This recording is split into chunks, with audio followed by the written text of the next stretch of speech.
Magandang umaga po, lalo na sa garden ko. Garden, mga halaman. Sorry na hindi ko kayo masyadong naalagaan. Ayan, gumanda-ganda na sila ng konti. Nag-arrange ako kahapon sa mga halaman ko. Ayan. Pagbalik ko dito, magtanim naman ako ng pago. Kasi palagi ko na kayong naiwanan. Doon na kami palagi sa punto. Hindi ko na kayo naalagaan. Ayan. In-arrange ko yung mga halaman, tsaka yung mga lagayan na hindi ko pa nagamit.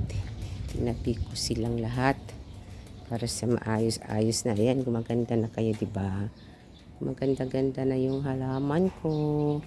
Good morning sa inyong lahat. Iwanan ko naman kayo. Paalis na naman kami. Ayan. Ayan, diba maganda na siya. Pag andito, paalagaan ko kayo kung may ako, pahinga. Ayan. Okay. Maganda-ganda na sila uli. Tsaka, ayan. Ayan. Mga halaman ko, good morning. Iwanan ko naman kayo. Yung mga paso na walang laman, tinatabi-tabi muna. Saka ko na siya kung na ako. Ayan, diba?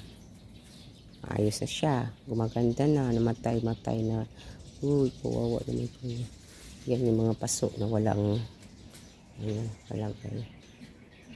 So, magamit ko pagdating ng bahan. Thank you so much. I love you and good morning.